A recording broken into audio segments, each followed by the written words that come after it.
Disney is watching you, and with the help of marketing partners like Samba TV, they might just be watching you a little bit more than you think. Here we go.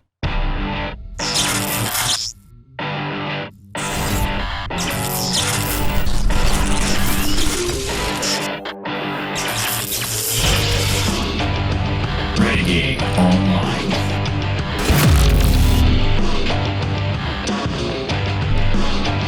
Well, folks, welcome back. Another great day here at Valiant Renegade. It's good to see everybody out there once again. And if you are like one of the many folks watching this video, not yet subscribed to this channel, please take a moment and turn that little red subscribe button to gray. Hit that like button, hit that notification bell, share this sucker out on the social medias, and of course, please do leave a comment before you head out the door today.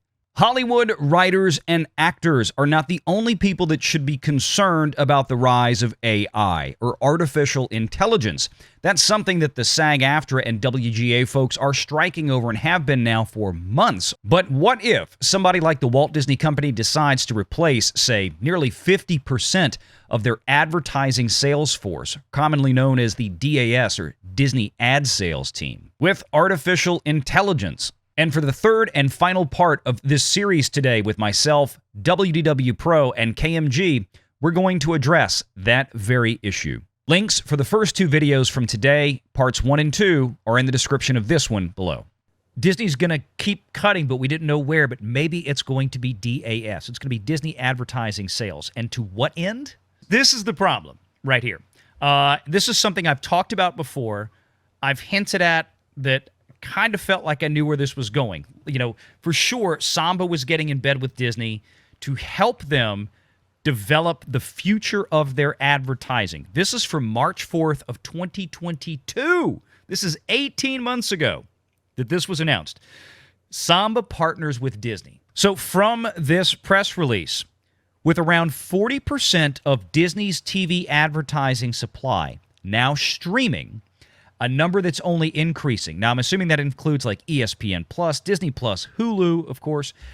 Real-time streaming data like Samba provides will help secure the best outcomes for Disney advertisers, as well as agencies and holding companies accessing Disney inventory.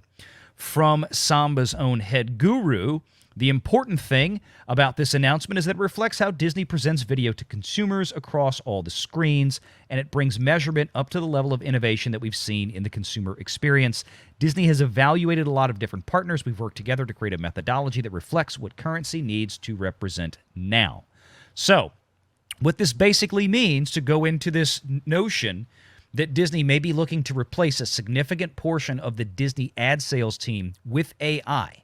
With automatic, hey, look, I want this demographic of person. I want person that makes this much money, this age, blah, blah, blah.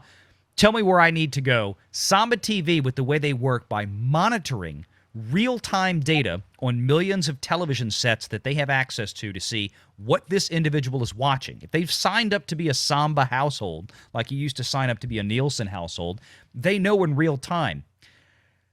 Grits. What does this mean for somebody like Disney and their prospective advertisers at making it how easy they can connect with exactly the right customer, and how much more could they charge for something like this?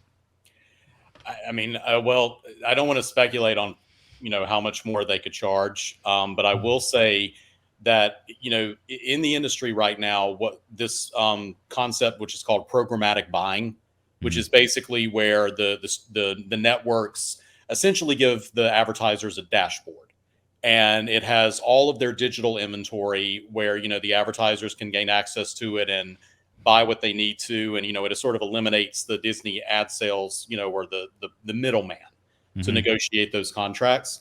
A lot of advertisers are preferring that now just because it's a more seamless, it's a seamless system for them.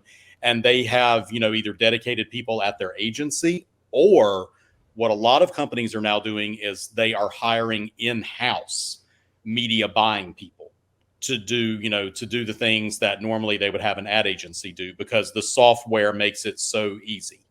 I mean, it's sort of like the software on Twitter, where, everybody just kind of gets a dashboard and you can go on there and, you can basically manage all of your media inventory.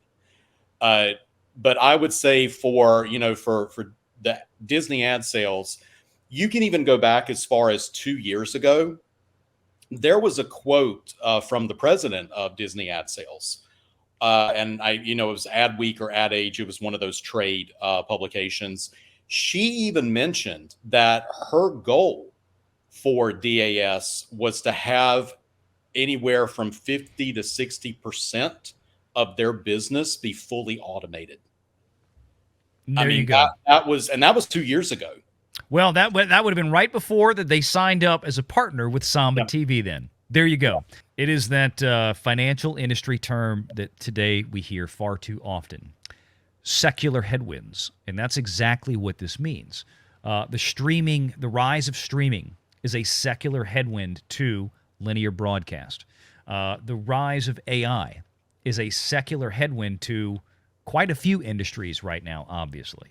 And all of this is coming into play. Nothing is going to be changing anytime soon. I do think, to Disney's credit, and I want to give credit where credit is due, that even though that I think Charter Spectrum bent Disney over a barrel in that deal, I think in the long run, this is a model that everybody else is going to have to use for streaming, especially the guys like Netflix and all these big streamers, is getting into bed with the linear broadcast companies where they can offer their subscribers access to, be it Netflix or Disney Plus or what have you. And I know y'all were talking about earlier in your video, how would that work? How would Disney or Samba be able to collect data in that case if the sign-up is through a cable provider? I think it's going to work exactly like it works now.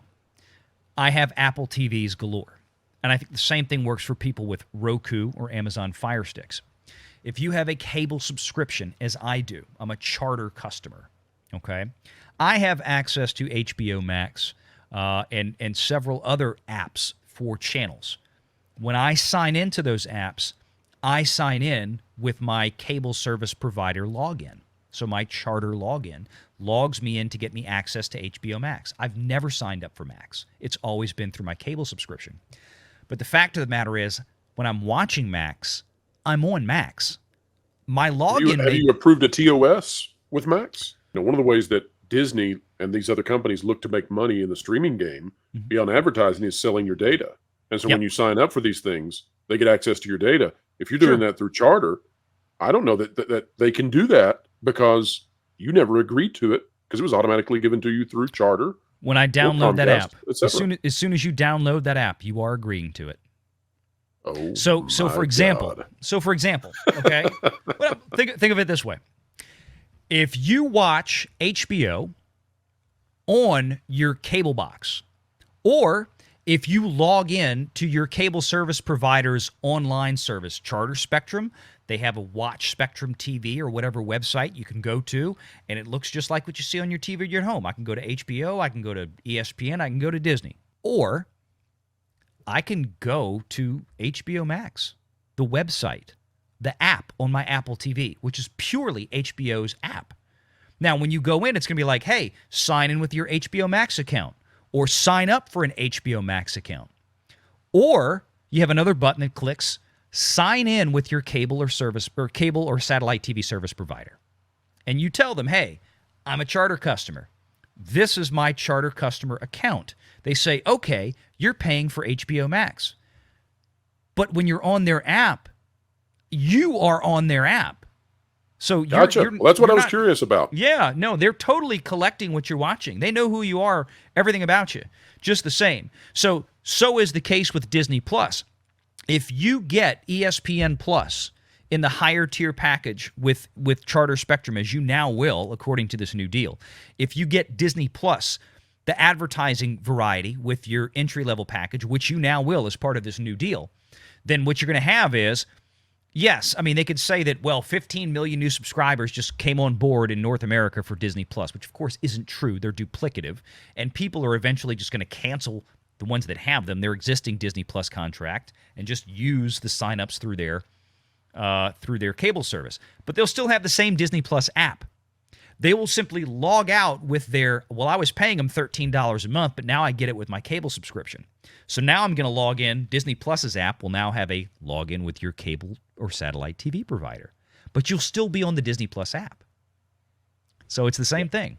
When you're logging into all of these different apps that are owned by Disney, whether you're logging in your Apple TV or you pull it up on your phone, your iPad, you could have Disney Plus open on your iPad, ESPN app open on your phone, Hulu open on, Apple TV.